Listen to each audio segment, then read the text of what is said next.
Bonsoir à tous, bienvenue dans ce nouveau numéro des Incorrectibles. Je suis ravi de vous retrouver donc pour cette nouvelle émission qui promet, je pense, de faire l'événement puisque nous avons la chance de recevoir une nouvelle invitée, encore une fois, après Alice Cordier la semaine dernière. Et quelle invitée!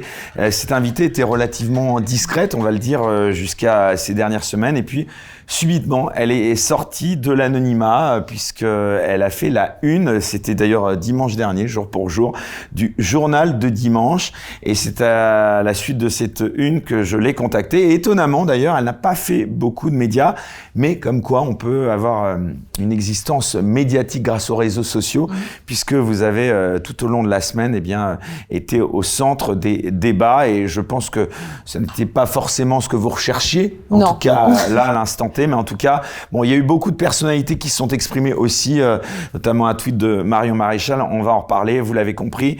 On va parler cette semaine du délicat sujet, du sujet très sensible de la GPA en France. Et donc, pour en parler, j'ai décidé d'inviter et de recevoir celle qui a décidé de consacrer dorénavant toute sa vie à la lutte contre la GPA, dont elle demande l'abolition partout dans le monde.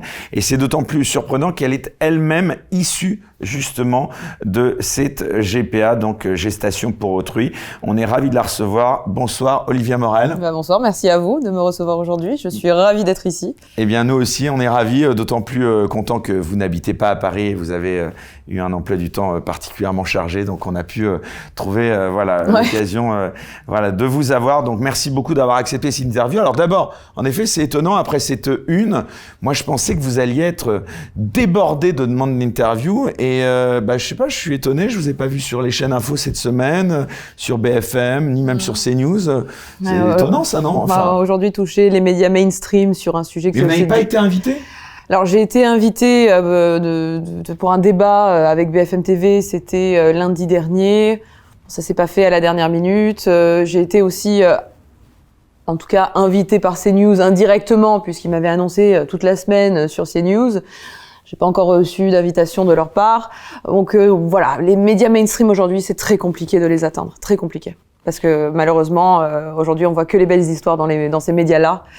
Et une histoire comme la mienne, ça vient un petit peu, ça va à l'encontre de ce qu'ils essaient de. Oui, ça bouscule les codes et ça va à l'encontre de ce qu'ils essayent un petit peu de promouvoir, malheureusement. Et c'est d'autant plus intéressant que on a une émission qui s'appelle Les Incorrectibles et je dirais même que ça bouscule les codes de la nouvelle bien-pensance parce qu'aujourd'hui, ne serait-ce que même s'exprimer sur ce sujet, ça déchaîne les passions, quoi. Ça déchaîne les passions et ça déchaîne là aussi de la haine, ça déchaîne des mots. Dans les deux sens, ça faut être dans les deux sens, parce que moi il y a des commentaires très très virulents aussi dans l'autre sens, mais. Alors oui, absolument. Même à l'égard de ceux. Exactement, ça va dans les deux sens. Entre guillemets idéologiquement. Voilà. Alors je les combats pas. Je dis toujours, je ne combats pas des personnes. Moi, je ne combats pas Christophe Beaugrand, je ne combats pas Marc-Olivier Fogiel, je ne combats pas des gens. Je combats la gestation pour autrui, comme je ne combats pas d'ailleurs mes parents, parce que ça serait complètement ridicule de ma part. Je n'ai aucune haine envers ces gens, mais je combats la gestation pour autrui. J'aimerais qu'elle soit abolie dans le monde entier. Donc oui, ça a déchaîné de la haine envers ces gens-là, ce que je trouve malvenu. Ce qu'il faut condamner. Oui, moi je condamne absolument. Je suis terrifiée de voir une montée de cette homophobie aussi, parce que il y a eu des commentaires homophobes, mais aussi il y a eu des gens qui ont utilisé des mots très durs envers des couples hétérosexuels qui ont eu recours à la gestation pour autrui. Oui, puisque ça concerne pas que des couples homo. Non, pas du tout. On est à peu près à 70% de couples hétérosexuels et 30% de couples homosexuels qui utilisent la gestation pour autrui. À peu près. On n'a pas des chiffres très précis malheureusement parce qu'aujourd'hui, avoir des chiffres de la part des agences de GPA, c'est quasiment impossible. Il y a pas de transparence sur les chiffres. C'est d'ailleurs assez grave parce qu'il y a aucun suivi sur les mères porteuses, aucun suivi sur les enfants nés de GPA. Voilà, c'est un peu un bazar. Alors Olivia, si vous le voulez bien, il y a une petite tradition dans cette émission, on va pas y déroger, c'est que dans une première partie, on parle de vous, et puis dans une seconde partie, évidemment, on parle de l'actualité, évidemment, de ce sujet particulier. Avant cela, on va faire un tout petit peu de pédagogie pour les gens qui nous regardent, parce que c'est vrai que moi-même, avant de préparer cette émission, j'avoue que, cette question de la GPA, elle est quand même, évidemment sensible, mais elle est pas simple pour les gens qui, au départ, ne sont pas coutumiers de ces questions-là. Donc, est-ce que vous pourriez déjà, dans un premier temps, cher Olivier Morel, nous rappeler ce qu'est exactement la GPA, ce qu'on appelle les mères donneuses, les mères porteuses, voilà. Nous expliquer un peu comment ça se passe et qui ça concerne. Alors aujourd'hui, la gestation pour autrui, moi j'aime pas le mot gestation parce que ce n'est pas une gestation, on n'est pas des bêtes de foire, les femmes, on n'est pas des bêtes. C'est une grossesse pour autrui ou la maternité de substitution. Parce qu'on a tenté d'effacer le mot maternité et grossesse. Voilà, vous employez bien le mot maternité. C'est maternité de substitution ou grossesse pour autrui. Ce sont des mères. Donc il faut les appeler comme pour ce qu'elles sont. Donc c'est des femmes qui vont porter un enfant pour une personne ou pour un couple. Donc elle va passer 9 mois à porter cet enfant pour ensuite lui remettre à la fin de ces 9 mois. Et il y a 2 cas de figure. Hein. Il y a 2 cas de figure. Donc on a la gestation, j'utilise les termes que les gens utilisent, la gestation pour autrui dite traditionnelle et la gestation pour autrui dite gestationnelle. Donc dans la traditionnelle, l'ovule qui est utilisé, c'est l'ovule de la mère porteuse. Donc la mère porteuse est liée génétiquement à l'enfant et on va utiliser les spermatozoïdes du père d'intention ou d'un don de sperme. Et voilà, après qu'on va... Un petit peu comme une FIV exactement. Pour un couple qui est ensemble. Oui, on utilise la FIV, on utilise le même processus, mais ce n'est pas du tout la même chose. Ce n'est pas du tout la même chose parce que, à contrario de la PMA, dans la PMA, en tout cas, la mère va porter son enfant, va le garder et va accoucher et va l'élever. Dans la GPA, dans la grossesse pour autrui, on va arracher cet enfant à la naissance, exactement après un contrat, on va arracher cet enfant à la naissance et on va ensuite l'offrir à une tierce personne. Donc ça, c'est le premier cas. Donc ça, c'est la traditionnelle. Ensuite, on a ce qu'on appelle donc la GPA gestationnelle. Qui rajoute, entre guillemets, si j'osais, une mère. Alors, qui rajoute encore une mère. Alors, ça dépend des cas de figure, parce que on peut utiliser soit les ovocytes de la mère d'intention. D'accord. Soit on peut utiliser un don d'ovocytes. Ah oui, donc il y a un troisième cas encore. Voilà. Et après, on peut soit utiliser les spermatozoïdes du père d'intention, soit les spermatozoïdes d'un don. Voilà. Ça dépend des cas de figure. La plupart des cas, ça reste des dons d'ovocytes qui sont utilisés parce que la femme n'est pas fertile et ne peut pas... Mais là, vous parlez de mère d'intention. En ce qui concerne les couples homosexuels, c'est toujours jamais de mère d'intention. Dans les couples homosexuels, il y a toujours un don d'ovocytes, évidemment, c'est biologique. Voilà. On fabrique un bébé. Et là, on est bien d'accord. Donc, ça nous amène tout de suite à rentrer, même si je voulais aborder cette question après, mais dans le vif du sujet sur les mots qui ont leur importance. Là, on est bien d'accord qu'un enfant est le fruit d'un père biologique et d'une mère biologique. Absolument. Donc, il y a déjà là-dessus un débat, c'est qu'il y a déjà de manière incontestable une mère biologique. Hein. Ça, c'est évidemment il y a toujours une mère factuel. Alors, il y a toujours soit une mère... Bon, évidemment, moi, dans mon cas personnel, je suis née de GPA traditionnelle, donc ma mère porteuse était ma mère biologique. Donc moi, je me considère assez chanceuse. Qui donnait l'ovocyte, c'est ça? Exactement. Moi, je me considère chanceuse parce que j'ai que 2 mères. Bon, avec les nounous évidemment et les filles au père que j'ai eu, mais j'ai eu porteuse exactement qui était ma mère exactement. Donc j'ai eu 2 mères, mais dans d'autres cas de figure, oui, il y a en plus de ça une génitrice. Donc moi, je pars du principe, c'est pas que je pars du principe, c'est qu'il y a et en effet, vous ne rajoutez pas les nounous. Voilà, je rajoute pas les nounous, enfin, il y a plus que ça. Dans votre cas, dans le cas des personnes qui ont des moyens, évidemment. Oui, dans les cas où les personnes sont assez riches, on a des nounous, on a des filles au père, on a des gens qui s'occupent de nous, donc on a beaucoup de figures maternelles dans nos vies, voilà, c'est comme ça.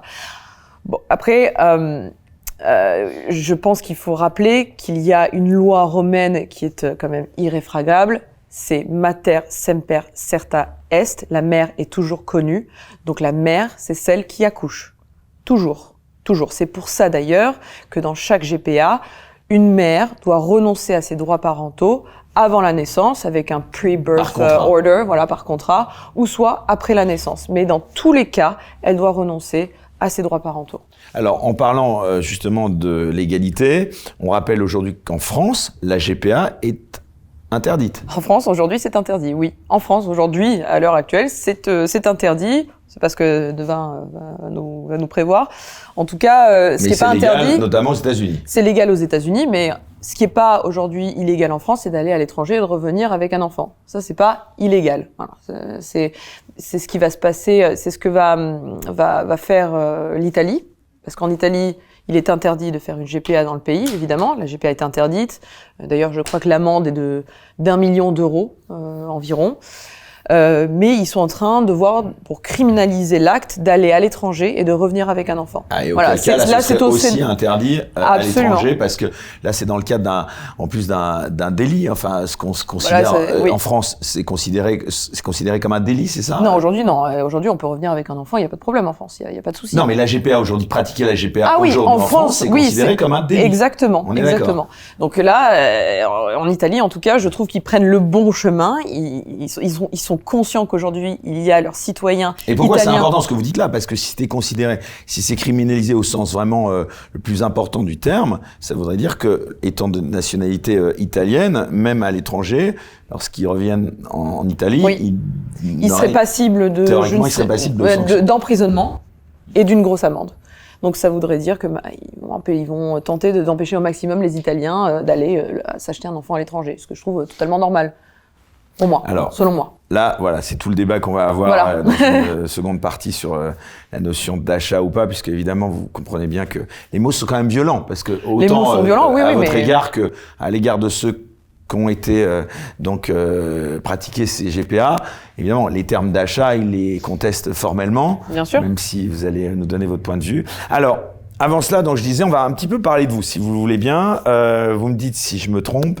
Je crois qu'on peut quand même, même si je sais que normalement on ne dévoile pas l'âge d'une oh non, dame. Vous pouvez y aller, ça me dérange pas. Voilà, d'abord vous êtes né en 1991, je crois. Vous avez donc 33 ans. Non, j'en ai 32, je suis dans décembre. Donc. Pardon. Je garde les 6 mois de... Vous êtes très jeune. Quel souvenir tout d'abord vous gardez de votre enfance dans les années 90 et 2000, Olivia? On va dire que entre 91 et 2000, c'est vrai que je suis beaucoup... alors je grandis dans une famille aisée, parce que j'ai des parents aisés, c'est pour ça qu'ils ont eu recours à la GPA. Américain? Ah non, pas du tout. Ma mère est française, mon père est suisse. Donc ils ont... Mais vous êtes pas aussi américain? J'ai la nationalité américaine aussi, parce qu'aux États-Unis, on a le droit du sol. Donc quand on est aux États-Unis, on obtient la nationalité américaine. D'ailleurs, il y a un gros souci aux États-Unis avec ça, parce que 50% des GPA sont pratiqués par des étrangers, justement pour cette nationalité. Donc quand les gens ont pratiqué des GPA aux États-Unis qui reviennent en France et qu'ils obtiennent la naturalisation de leur enfant, il a la double nationalité. Oui, bien sûr, ils ont la nationalité américaine. D'accord. Voilà. Donc ils ont le passeport américain, et d'ailleurs il y a beaucoup de personnes en Chine qui vont faire une GPA aux États-Unis pour cette nationalité, parce que donc vous êtes franco-américaine? Je suis franco-suisse-américaine, exactement. Franco-suisse-américaine, d'accord. Ça fait beaucoup, ça fait un beau bazar. Mais bon, je grandis dans une famille extrêmement aisée. Bon, j'ai tout matériellement parlant. Oui, la Suisse c'est pour le climat, on l'a bien deviné. Voilà. C'est ça. Le chocolat. Le chocolat. Ouais. Bon, je suis très. C'est vrai que je suis beaucoup élevée par des nounous. Je vois les femmes de ménage passer. Je suis élevée. J'ai un milieu très privilégié. Je suis dans une très très bonne école anglophone. Je grandis entre les États-Unis et la France. J'ai des filles au père. Mais vous êtes fille unique. Mais je suis fille unique, oui. Alors justement, parlez-nous un petit peu de ça, justement. Quand est-ce que vous avez d'abord commencé à sentir que vous n'étiez pas une enfant comme les autres, née comme les autres? Oui, bien sûr. Et tout simplement, mes premiers souvenirs à proprement parler, j'avais 6-7 ans, et c'est là où j'ai commencé à me poser des questions, parce qu'on veut des photos de nous à la naissance, on veut des photos de nous dans le ventre de notre mère, c'est normal, c'est humain de vouloir aller chercher, voir. Personne, parce que limite vous me feriez douter. Moi, je me souviens pas avoir vu des photos de ma mère enceinte. Ah bah écoutez, je sais pas. Non, il y a pas de doute. Mais voilà. C'est humain, ça fait partie, c'est humain, c'est normal. On essaie on veut voir des photos, c'est intéressant. Moi, en plus, j'adore ça, j'adore feuilleter les albums. Donc de suite, je vois que la première photo que j'ai de moi, c'est à 5 jours de naissance, 6 jours de naissance. Bon là, en tout cas, c'est un premier indice. Et ensuite, il y a l'âge de ma mère. Vous n'avez pas la traditionnelle photo dans les bras de votre mère? Dans l'hôpital. Non, c'est voilà. Bon, j'ai 5 jours de vie à la première photo. Bon, c'était un premier indice. Mais vous avez une intuition, peut-être. J'ai l'intuition. J'ai un sentiment j'ai un sentiment de pas appartenir. J'ai un décalage. Non, mais c'est intéressant. Un peu comme les enfants adoptés. Voilà. On a étudié les enfants adoptés. On dit que chez eux c'est normal qu'ils aient ce sentiment de décalage, qu'il y a 4 fois plus de suicides chez les enfants adoptés. On trouve ça normal chez les enfants adoptés, mais chez les enfants nés de GPA, apparemment tout doit bien se passer. Bah non, il y a ce sentiment de décalage. Il y a un décalage entre il y avait un décalage entre ma mère notamment et moi. Et donc vous avez l'intuition très forte qu'il y a un truc qui est pas clair. Il y a un truc qui est pas clair. Ma mère est beaucoup plus âgée que les autres mères, déjà pour commencer. Elle a quand même, à l'époque, quand j'ai commencé à me poser des questions, elle avait 53, un peu plus de 55 ans, voilà. Parce qu'elle m'a eu à 49 ans, j'ai commencé à me poser des questions quand elle avait 55 ans. Donc à l'école, quand on sort de l'école et qu'il y a sa maman. Bon, après, elle est très belle, hein. C'est une très belle femme qui est très bien entretenue. Voilà, c'est une merveilleuse belle femme, hein. Et vous dites bien, c'est intéressant de le souligner aussi, vous dites bien votre maman. Oui, bien sûr, absolument, bien sûr. Je l'appelle ma maman. Elle m'a élevée. J'ai aucun problème à utiliser ces termes-là. Mais il y a un décalage avec elle, notamment, surtout sur l'âge. Je vois, elle a 55 ans, elle est enfant à l'école, à la sortie de l'école, leurs mères ont elles ont 30 ans, 40 ans, et pas plus. Et moi, elle fait beaucoup plus âgée. Mais est-ce que le fait d'être né justement d'une manière différente des autres enfants de votre âge faisait pour autant de vous quelqu'un de différent? C'est pas marqué sur votre front. Comment vous avez ressenti cette différence à l'école, par exemple? Ça vous a pas empêché d'avoir des amis, j'espère? Alors, j'en ai pas eu beaucoup. J'étais très solitaire, étant plus jeune. Mais bon, après ça, je pense que c'est parce que moi, c'est juste moi. Unique, voilà, exactement. Je pense que ça vient de nous, ça vient pas de la naissance. Après, j'avais une tendance à suffoquer les gens, à suffoquer des amis. Mais ça, c'est venu un peu plus tard quand même. C'est-à-dire que dans les relations que j'entretenais avec des gens, que ça soit amicales ou amoureuses plus tard, j'avais peur de l'abandon. Donc je les prenais et je les suffoquais, j'avais peur qu'ils partent, donc je les possédais, j'avais l'impression qu'il fallait que je les possède, j'étais très jalouse, très possessive, il fallait pas qu'ils partent, j'avais peur de tout, mais en fait parce que j'avais peur de l'abandon. Et en fait, malheureusement, à cause de mes réactions, à cause de mes agissements, ils m'abandonnaient, évidemment, parce que, ils m'ont abandonné, c'est pas qu'ils m'abandonnaient, mais ils en pouvaient plus de moi, donc à un moment donné, ils coupaient les ponts. Donc ça a été très compliqué. Au final, vous étiez abandonné. Et au final, oui, j'ai été abandonnée. Donc c'était un cercle sans fin. Donc j'ai gardé quelques amis de mon enfance, mais pas beaucoup. Les signes, vous en avez parlé, qui vous ont fait douter, en tout cas, que vous étiez peut-être né différemment par GPA. L'existence même de la GPA, vous l'avez apprise quand? L'existence même de ce que c'était une gestation pour autrui, je l'ai appris vers mes 17 ans. Je dis toujours, c'est 17 ans. C'est là où je commence à ouvrir Google, que je fais des recherches sur ma ville de naissance. Vous n'êtes pas dit que vous êtes peut-être été adopté ou... Alors si, justement, parce que il y a quand même, ma mère est française, mon père est suisse, je suis née aux États-Unis. Bon, ils m'ont raconté une jolie histoire sur le fait que je sois née aux États-Unis, parce que j'avais posé ces questions-là. J'ai quand même demandé, mais pourquoi je suis née... Kentucky, c'est ça? Exactement, pourquoi je suis née au Kentucky, quel rapport avec parce qu'ils étaient parisiens. Bref, l'histoire collait pas. Déjà, je sentais que l'histoire n'allait pas. Donc ils m'ont raconté une jolie histoire sur le fait que ma mère était aimait beaucoup Autant n'emporte le vent, les États-Unis, Olivia de Havilland, c'est pour ça que je m'appelle Olivia. Voilà, elle m'a brodé une histoire. Vous a raconté une histoire. Voilà, une jolie histoire autour ça, du à la sujet. rigueur, c'était pas forcément malveillant. Pas du tout, c'était absolument pas malveillant. Je pense qu'ils ont voulu faire le bien, au contraire. Vraiment, plutôt que de mais dire tout de suite la vérité. Exactement. Quoi. Mais c'est dur pour eux. Je pense que ça a été. À quel moment on dit la vérité? Je pense pour eux, ils se sont. Il y a eu un mensonge, ils se sont mis dedans, et puis ils ont eu du mal à en sortir, et puis ça leur a explosé à la figure à un moment donné. Ça veut dire que vous n'avez aucun, alors là pour le coup, génétiquement parlant, vous n'avez aucun lien avec votre maman, donc vous ne lui ressemblez pas, évidemment, du tout. Non, pas du tout. je ressemble pas du tout à ma mère, je ressemble un petit peu à mon père, j'ai quelques traits physiques, mais une fois que j'ai trouvé ma mère... parce que votre père, là, pour le coup... parce que votre maman a bien donné ses ovocytes. Non, pas du tout, pas du tout, non.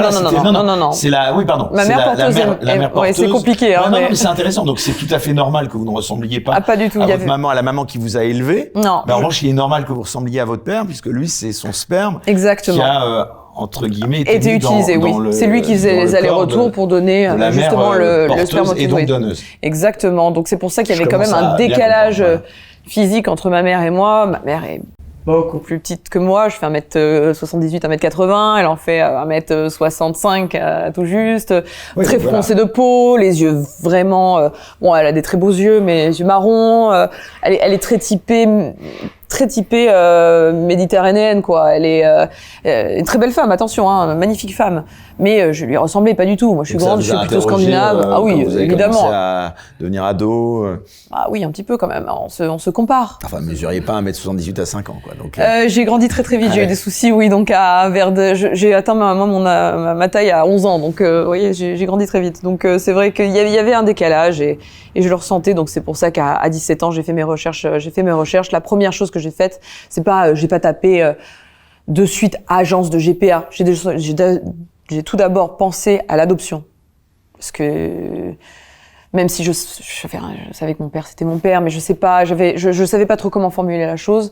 Et c'est là où j'ai commencé à voir sur les sites internet qu'il y avait des agences de GPA au Kentucky, à Louisville précisément. Et c'est là où, en tout cas, tout s'est encliqué dans ma tête. Et là, je dis à tout le monde, je suis née de GPA. Je suis née de mère porteuse exactement. Je disais pas, je suis née de GPA. Je disais aux docteurs, à mes copains, à mes copines, mon futur mari, je disais, je suis née de mère porteuse. Et vous êtes mère vous-même aujourd'hui? Oui, je suis maman 3 fois. 3 fois. Et d'ailleurs, ça a été Et de manière, entre guillemets, avec des méga guillemets, traditionnelle. Oui, traditionnelle. Je me suis mariée assez tôt. J'ai voulu avoir des enfants tôt. J'ai tout arrêté pour avoir des enfants. Non, mais ça aurait été intéressant parce que si vous n'avez pas pu avoir d'enfants de manière, entre guillemets, oui, traditionnelle. J'y ai pensé. Est-ce que, voilà, c'est ça. Alors, je vais vous dire quelque chose. Moi, je suis atteinte d'endométriose, assez gravement, d'ailleurs. C'est-à-dire? L'endométriose, c'est de l'endomètre qui se met dans l'utérus et qui peut migrer un petit peu partout dans le corps. Et cette endométriose peut nous rendre infertile. Donc à un moment donné, quand j'ai eu le diagnostic avec mon gynécologue, on s'est dit un des symptômes c'est l'infertilité. Donc il m'a dit Olivia, peut-être que tu ne pourrais jamais avoir d'enfant. Et je me suis posé la question et je me suis dit si je peux pas avoir d'enfant, soit on adopte, soit j'en ai pas. D'accord, mais la GPA, là, pour le coup... Non, jamais de la vie. Ben non, mais c'est intéressant. Non, jamais de la vie. Moi, tout au long de l'émission, d'ailleurs, je précise pour les gens qui nous écoutent, puisque j'ai été moi-même aussi beaucoup apostrophé sur les réseaux, notamment par certaines personnalités, justement, avec qui j'ai échangé en privé. Je dévoilerai pas ces échanges, mais je vais essayer, au cours de cette émission, d'être le plus objectif possible. Mais il faut. Même si moi aussi, on peut pas l'empêcher, j'ai un avis aussi sur la question, notamment... Le fait que les termes n'aient pas été employés comme mère, ça m'avait interpellé. Mais je vais essayer justement de vous poser des questions comme si justement j'étais presque partisan de la GPA. Bien sûr, mais c'est très bien, mais vous faites bien. Même militant. Donc je disais justement aujourd'hui, est-ce que c'est pas, entre guillemets, pardon, mais Olivia, facile de tenir le discours que vous tenez, parce que pour vous, voilà, tout a été, quoi. Je veux dire, vous êtes issu d'un milieu... Aisé. Aisé. Vous avez aujourd'hui rencontré un mari avec qui vous avez pu avoir des enfants de manière traditionnelle. Voilà. Maintenant, je vous mets dans le cas où vous auriez été dans la situation de vos parents adoptants, ou élevant. Voilà. Est-ce que objectivement, vous seriez pas dit, mais vraiment là, je vous demande d'être en votre âme et conscience, d'être honnête en me répondant. Est-ce que vous seriez pas une seconde dit, pourquoi pas? Alors, je pense au couple infertile parce que, encore une fois, j'ai été confrontée à cette idée potentielle que je le sois. Hein. Ça a été évoqué avec mon gynécologue. L'endométriose, c'est pas rien. Ça peut provoquer de l'infertilité. Donc, avec mon mari, on s'est dit, mais qu'est-ce qu'on fait? Ok, soit ça marche, soit ça marche pas. Voilà, il y a pas de GPA. Donc vous auriez accepté l'idée de ne pas avoir d'enfant? J'aurais absolument accepté. Je pense qu'aujourd'hui, on peut être parent, on peut donner de plein de manières différentes. On peut, il y a l'adoption évidemment, même si il y a plein de choses à dire sur l'adoption qui ne va pas aujourd'hui selon moi. Mais on peut on peut aller dans des associations, on peut redonner à la société, on peut, il y a plein de choses à faire. Pardon, je prends pas mal la parole là, mais parce qu'on me reproche souvent d'interrompre les gens. C'est un peu le concept, pardon. C'est pas grave. Les gens qui nous écoutent, on fait des interviews très longues, c'est justement pour qu'il y ait un petit peu d'échange, même un peu vif parfois. Et vraiment, on va prendre le temps de parler très longuement. Je rassure les gens qui nous écoutent, parce que ce sujet d'abord est très sensible, mais je le trouve passionnant à titre aussi personnel, puisqu'on parle d'humanité aussi. Objectivement, je pose une question qui est arrivée à quelques-uns de mes amis.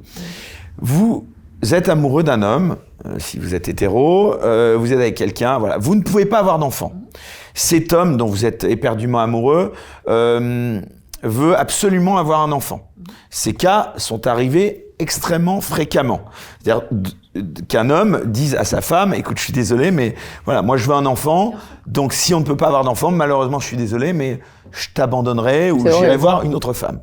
Est-ce que dans ce cas-là, vous auriez pas accepté pour garder votre mari, qu'il accède à de la GPA et que vous deveniez la mère adoptante comme l'a été votre maman, entre guillemets, qui vous a élevé. Moi, un homme qui me dit ça, je le quitte de suite. Je vais vous le dire très honnêtement, je le quitte de suite parce que ça pour moi, ce n'est pas de l'amour. Ce n'est pas de l'amour, c'est pas ça que j'appelle de l'amour. Il y a deux choses, il y a de l'amour et puis la volonté d'être ouais, père. Non, d'accord, mais enfin, quand on aime vraiment quelqu'un, je connais plein de couples aussi qui malheureusement, la femme est stérile, elle peut pas avoir d'enfant, bah l'homme reste avec sa femme parce qu'il l'aime, tout simplement. On n'est pas, c'est pas une fatalité de pas avoir d'enfant. Je comprends le désir d'avoir un enfant. C'est normal, c'est humain, ça fait partie de la sauvegarde de l'humanité de pouvoir procréer. Évidemment, non, mais bien sûr. Mais c'est pour moi, ce n'est pas ça l'amour. Après il y a la PMA qui existe aujourd'hui, qui peut être utilisée. Il y a des dons d'ovocytes. Il y a l'adoption. Ouais. Et puis ensuite, il y a aussi l'acceptation de cette fatalité qui, je comprends, peut faire du mal à certaines personnes, à certains couples, et je l'entends, mais totalement.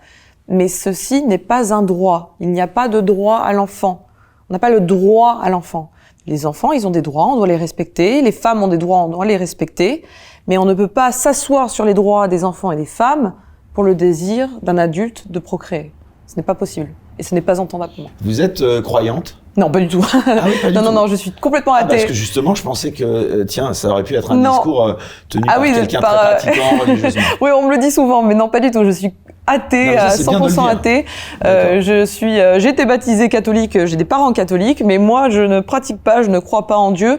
Je pense que malheureusement, c'est un discours qu'on entend beaucoup, c'est vrai de la part des catholiques, enfin, pas malheureusement, parce que heureusement qu'ils sont là aussi, mais c'est aussi un discours qu'on entend de la part des féministes, c'est un discours qu'on entend de tout le monde. Mais non, je suis athée, d'ailleurs, j'ai rencontré le pape Oui, j'ai rencontré le pape le 4 avril exactement. J'ai eu une audience privée avec le pape, oui. Il a demandé de me voir, donc je suis allée le voir. C'est lui qui a demandé à vous voir ? Oui, absolument. Alors, si je reviens un tout petit peu en arrière, c'était en décembre, moi j'ai écrit, alors il s'est passé quelque chose d'incroyable. Il y a une radio en Espagne qui s'appelait la Radio Copé. Oui, parce que vous devenez internationalement très très Oui, bien sûr. J'étais en République tchèque, j'étais en Croatie, j'étais aux États-Unis. Là, on commence un peu à voyager un peu de partout, c'est chouette. Mais bon, en décembre, il s'est passé ce qui s'est passé. Radio Copé, qui est une radio qui est tenue par les évêques d'Espagne, reçoivent Ana Obregón, qui est une actrice espagnole extrêmement connue en Espagne. Ça a fait d'ailleurs, c'était qui ? Elle a 68 ans. Elle a été se payer une GPA en Floride. Elle a 68 ans avec les spermatozoïdes de son fils décédé. Donc elle a utilisé évidemment une mère porteuse avec un don d'ovocytes. C'est pas ses ovocytes à elle, je tiens à le préciser. Ça pose même la question de l'inceste aussi. En tout cas, sur le certificat de naissance de cette petite fille, elle a pas de père déjà parce qu'il est décédé. Faut le rappeler. Et sa mère, c'est sa grand-mère. Voilà. Bon, c'est encore une fois, c'est les ovocytes, c'est un don d'ovocytes qui a été utilisé. C'est pas les ovocytes de Ana Obregón, je tiens à le répéter. Ans et qui donc ne produit plus de. Et qui ne peut pas produire, donc voilà. Donc elle a fait ça, elle est revenue en Espagne. Donc elle a été juste, pour bien comprendre. Ouais. Elle a été, redites-moi. Elle a été juste, la mère commanditaire. Voilà, elle a été commander son enfant seule là-bas, comme si on. Voilà. Et son fils est décédé, elle a utilisé le sperme de son fils décédé. Enfin, moi, mais là, ça pose vraiment des questions éthiques extrêmement lourdes. Mais évidemment, parce qu'on parle des États-Unis, on dit que c'est magnifique, on dit que c'est très réglementé, que c'est parfait, que c'est régulé, que c'est le modèle. Mais non, ça ne l'est pas. Il n'y a pas de limite d'âge, par exemple, en Floride, pour les parents commanditaires. Donc, n'importe qui peut se commander un enfant. Et d'ailleurs, je tiens à préciser aussi, parce que ça me fait, à chaque fois c'est pareil, il n'y a aucun, vous savez, dans l'adoption, on vérifie les parents, leur situation financière, on fait attention, parce qu'on essaye de réparer une situation d'un enfant qui a été abandonné à la naissance pour lui offrir une vie meilleure. Donc, on fait tout pour qu'il tombe dans une bonne famille. Dans la gestation pour autrui, il n'y a aucun contrôle sur les parents commanditaires. Aucun. Zéro. Niette. Rien. Il n'y a que le chèque qui est mis sur la table et c'est tout. Et le gros chèque, puisque ça coûte très cher. Le très gros chèque. Voilà. Ça coûte combien ? Ça coûte. Alors ça dépend de où. 50 000 € en Ukraine. On peut aller jusqu'à 200 000 € aux États-Unis. En Belgique, on est autour des 50 000, je crois. Voilà. Ça dépend un peu. Aux États-Unis, c'est entre 150 000 et 200 000 €. Voilà, exactement. C'est très variable. Et au Mexique aussi. Au Mexique, on peut y aller. Évidemment, en plus là-bas, les agents sont régis par les cartels, c'est très grave ce qui se passe passe là-bas, c'est des femmes qui sont extrêmement pauvres, qui sont utilisées comme mères porteuses. Et le Mexique, c'est terrifiant. La Colombie aussi, c'est terrifiant. Mais je vais revenir juste au cas d'Anna Obregón. Donc, elle revient avec cet enfant. Et du pape, oui, elle revient avec cet enfant. Elle passe sur cette radio catholique en Espagne. Elle dit que c'est magnifique, que la GPA, c'est incroyable. Et la radio des évêques, de la radio catholique, acquiesce, ne dit rien. Alors que je sais que c'est condamné par l'Église catholique. Et bah oui, pour moi, c'était logique. C'était logique. Donc j'écris à cette radio, ils me répondent pas. J'écris à l'évêque, il me répond pas. Et donc du coup, j'ai écrit au pape. Et je lui ai écrit mi-décembre. Il a pris la parole devant le corps diplomatique. Je crois que c'était le 8 janvier, en exprimant le fait qu'il était contre la gestation pour autrui, que l'Église catholique était contre la gestation pour autrui. J'étais très content parce que dans ma lettre, je lui demande de prendre une position. Enfin, je lui demande. Je l'implore de prendre je lui suggère de prendre une position vis-à-vis de la GPA, de le réitérer, parce qu'apparemment ce n'est pas écouté par les radios, par les évêques, par les gens qui devraient promulguer la langue de l'Église catholique. Et suite à ça, suite à son discours, je reçois une invitation pour une audience privée avec lui le 4 avril. Il me reçoit au Vatican. Alors, je suis athée encore une fois. C'est vrai que c'était très chargé en histoire, c'est magnifique. C'est vrai qu'on ressent l'histoire qu'il y a derrière. C'est quelqu'un de très humble. Je lui réitère, je dis devant lui, je m'assois, je lui dis, je suis athée, je suis féministe et je ne suis pas d'accord avec 95% de ce que raconte l'Église. Voilà, je lui dis. Il est content. Je pense qu'il était content de l'honnêteté et on est resté sur le sujet unique de la GPA. On n'a pas parlé de la religion, on n'a pas parlé de autre chose. Il m'a répété 3 fois que c'était un marché mondial, que c'était un marché de la femme, de l'enfant. Il m'a répété aussi qu'il nous soutenait dans notre décision, dans notre de vouloir en tout cas essayer et tenter d'abolir la gestation pour autrui de manière universelle. Vous dites, vous soutenez parce que vous n'êtes plus seul, oui. C'est ça maintenant. Alors je ne suis plus seule, évidemment, je suis pas seule, j'ai jamais été seule. Je suis entourée par la Déclaration de Casablanca, qui est un groupe d'experts qui se sont réunis et qui ont dit OK, on a un problème global, il faut une réponse globale. Vous êtes la porte-voix. Oui, je suis la porte-parole aujourd'hui. Mais voilà, ces groupes d'experts, psychologues, docteurs, avocats, enfin bref, ils viennent d'un peu partout dans le monde, il y a 100 différentes nationalités. Et ils se sont dit, OK, maintenant, il faut qu'on prépare un texte international, donc un traité international pour abolir la GPA, et voilà. Donc, il a aussi parlé, le pape, c'est-à-dire c'était incroyable, et moi, j'ai rien dit, parce que je savais pas trop quoi dire, j'avoue que j'étais un petit peu émue, et voilà, c'est impressionnant, il faut le dire. Il m'a parlé c'est le microchimérisme. En fait, c'est quand une femme porte un enfant, les cellules de l'enfant vont migrer dans le corps de la mère. Et cette mère va porter les cellules de cet enfant pendant les 30 prochaines années après la naissance de cet enfant. Donc on peut, en comparant les ADN, dire qu'une mère a porté un enfant. Cet enfant-là, même s'ils sont pas reliés, voilà. Exactement. Même s'ils sont pas l'ovocyte de la mère porteuse, il y a un lien qui se crée parce que c'est là où il peut y avoir débat. Exactement. Et on peut dire que cette mère a porté cet enfant, même si ils ne sont pas à proprement dit génétiquement reliés. Voilà. Donc ça c'est super bien. Certaines de ça, ouais, d'accord. Ah oui, c'est un fait scientifique, ça a été découvert en 2010 à Rome. Si je suis correcte dans ce que je dis. Mais oui, absolument, le microchimérisme, c'est incroyable, les microchimères. Et donc le pape, une audience qui a duré un petit moment. Une demi-heure, ça a duré une demi-heure. Après il a été, il s'est pressé dans le temps évidemment, il a beaucoup de rendez-vous. Mais c'était fabuleux et c'était magnifique, je trouve. L'image était belle de voir un pape. Évidemment, il est chef de l'Église, mais aussi il est chef d'État.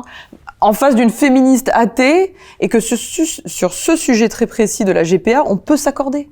Moi, j'ai trouvé ça formidable. Mais vous vous sentez investi d'une mission ? Oui, je me sens investi d'une mission. J'ai besoin. Mais pourquoi là maintenant ? Parce que, moi, je vous ai découverte, je le disais, grâce aux réseaux sociaux d'abord. Oui. Après, il y a eu cette une du JDD. Encore une fois, je m'attendais pas à ce que vous acceptiez aussi de venir. Ah donc non, merci encore. Je m'attendais pas à la une du JDD, moi, surtout. J'étais pas préparée. Et c'est vrai que, voilà, je vous demande pas, mais avant, vous aviez une autre vie. Enfin, je veux dire, qu'est-ce qui a fait que tout d'un coup, pourquoi il y a eu un déclic là subitement ? Vous avez 32 ans. C'est là depuis quelques mois. Pourquoi ça s'est réveillé subitement ou c'est quelque chose que vous aviez en vous et que vous travaillez depuis déjà plusieurs années. C'est un travail ouais. De diffuser cette.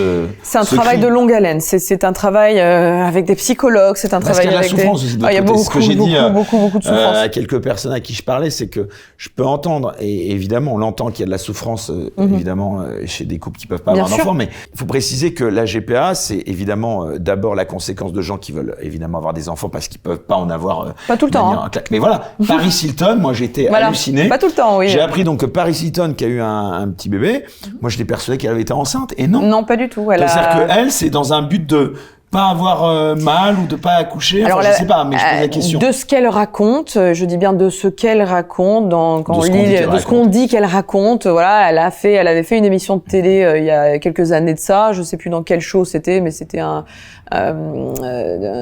show TV sur sa vie. Et elle voulait pas entre guillemets habiller peut-être son corps. Non, pas du tout. Elle avait vu dans le cadre de ce show, elle a vu un accouchement et elle a flippé, elle a eu peur, elle voulait pas du tout avoir affaire à ça, elle voulait jamais accoucher, elle était terrorisée de l'accouchement, ça l'avait traumatisée. Voilà, elle était traumatisée de l'accouchement parce qu'elle avait vu devant elle et qu'elle pouvait pas le faire parce qu'elle était traumatisée. Donc elle pouvait sans doute peut-être avoir un enfant naturellement, entamer et mener une grossesse à son terme, et elle a décidé de donner un ovocyte ou ses ovules à une mère porteuse, et pour 9 mois plus tard récupérer ce bébé.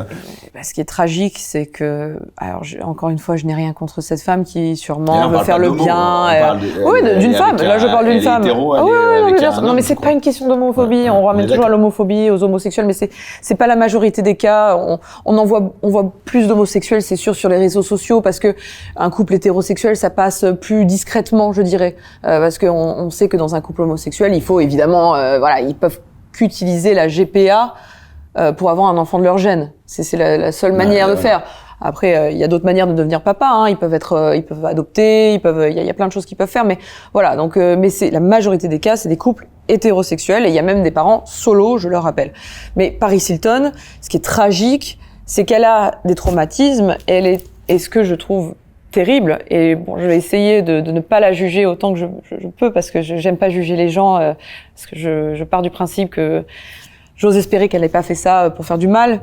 Mais ce qui est tragique, c'est qu'elle avait des traumatismes et elle a fait subir les traumatismes à une autre femme. Enfin, elle a ces peurs qu'elle n'a pas voulu. Voilà, c'est l'analyse que je fais, c'est que elle a pas voulu prendre ces risques-là, donc elle a fait prendre les risques à une autre femme. Parce qu'il faut pas l'oublier, une grossesse, c'est pas sans risque. On nous le répète tout le temps. Déjà, dans une grossesse lambda, on peut avoir plein de risques, de problèmes. Et là, il y a plus de risques d'après vous? Dans une GPA, à cause de la FIV et à cause aussi du fait que l'embryon généralement n'est pas génétiquement lié avec la mère porteuse, il y a plus de risques de beaucoup de choses, d'accouchement avant terme, enfin voilà, il y a une longue liste de choses, dont la mort.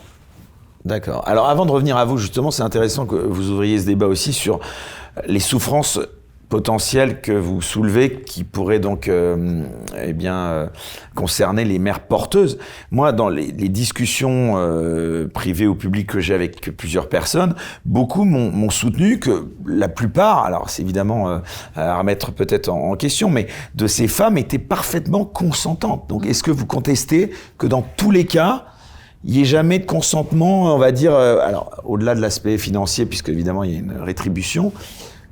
Voilà, c'est ça. C'est vrai, il n'y a jamais de GPA gratuite, quoi. Non, mais est-ce qu'on a déjà... Non, parce que c'est ça qui est intéressant. C'est vrai que finalement, est-ce qu'il y a des cas si les gens étaient autant concernés par la volonté d'aider, on pourrait considérer... C'est Gisèle Halimi qui disait, donner aux femmes de ce monde, à chaque femme de ce monde, la possibilité, l'argent pour d'élever des enfants, d'élever leurs propres enfants de manière convenable et de les élever avec dignité, et il y aurait plus de ventre à louer. Elle a raison, elle disait ça déjà il y a je sais plus, il y a 20 ans. Et elle a raison. C'est toujours la même chose aujourd'hui. Il y a toujours une rétribution financière derrière. Toujours. Alors on parle par exemple du cas du Canada. Prenons le cas du Canada où c'est prétendument, alors ils disent ça que c'est éthique. On dit que la mère porteuse n'est pas rémunérée, elle touche rien des parents d'intention. Alors déjà, elle est défrayée de tous ses frais. Je crois que c'est jusqu'à 22 000 $ canadiens où elle peut être défrayée de plein de frais pendant ces 9 mois. Donc ce n'est pas rien. Ça peut sortir certaines personnes de la précarité qui sont dans la galère et qui ont besoin de nourriture pour leur famille et qui ont besoin de, je sais pas, de. Voilà. On rembourse par exemple au Canada, c'est dans la liste des frais qui sont remboursés, leur facture de téléphone. C'est tout bête. Mais ça peut être quelque chose. Et puis, il y a un gros bug dans la loi de 2004 du Canada, c'est que elle ne peut pas toucher d'argent directement sur un compte bancaire canadien, mais elle peut avoir un compte bancaire ailleurs et toucher de l'argent sur un compte bancaire américain, par exemple, de la part des parents d'intention. Donc, on ne sait pas, il y a des dessous de table, évidemment. Évidemment qu'il y a des dessous de table. C'est terrible, mais c'est ainsi. Donc, non, je pense pas qu'il y ait de... Je pense qu'il peut y avoir 0,001% des cas où il y a vraiment une fille qui fait ça vraiment pas pour l'argent, qui par amitié, mais qu'est-ce que j'en sais, peut-être qu'elle est payée par ses amis, peut-être par conscience par morale, ils vont lui offrir quelque chose, enfin ils vont lui offrir sa nourriture, ils vont quand même lui offrir ses vêtements, mais je pense que demain, si vraiment on enlevait tout l'argent de l'équation, tout, et je dis bien tout, on le rembourse rien, on la laisse comme elle est, elle se gère toute seule. Je pense pas que les femmes iraient s'aligner pour louer leur corps. C'est qu'il y a une inégalité aussi devant la GPA. Ça veut dire qu'aujourd'hui, si vous êtes entre guillemets pas très favorisé et que vous n'avez pas beaucoup d'argent, bah en tout cas, c'est compliqué d'avoir une GPA. Hein, on est d'accord. Ah bah non, mais on peut pas. C'est impossible. Moi, je suis pas vos parents, vous l'avez dit. Mon parent ont de l'argent, mais il était très favorisé. Et la plupart des gens qu'on voit aller aux États-Unis, d'ailleurs ils le disent, que si c'est 150 000 à 200 000 euros par enfant, quand il y en a deux, ça fait déjà 400 000 euros. C'est énorme. C'est énorme. C'est énorme. Bon, après, il y a différents marchés. On peut aller au Mexique et ça va coûter moins cher. On peut aller. Oui, parce que vous précisez aussi. Non, mais pourquoi je focalise vraiment sur les États-Unis, parce que ce marché, puisqu'on peut dire en effet que c'est un marché, est développé... De 14 milliards, hein, ouais, on répète. Et vous estimez que dans les prochaines années... On va dépasser les 100 milliards de dollars en 2032. C'est énorme, c'est exponentiel. Alors c'est fou. Oui. Et en plus, ce que vous avez dit, parce que j'avais en effet un peu investigué, moi aussi de mon côté, mais vous l'avez rappelé, c'est que au-delà de la GPA... Et après, de l'eugénisme. C'est-à-dire qu'en effet, on a des catalogues, c'est ça, aux États-Unis, c'est tellement, voilà, expliquez-nous un peu, c'est tellement poussé loin. Aux États-Unis, c'est avant la grossesse, comme en Ukraine aussi, d'ailleurs, comme au Mexique, ça se passe partout, parce que quand on a un don d'ovocytes. Alors, racontez-nous, on peut choisir.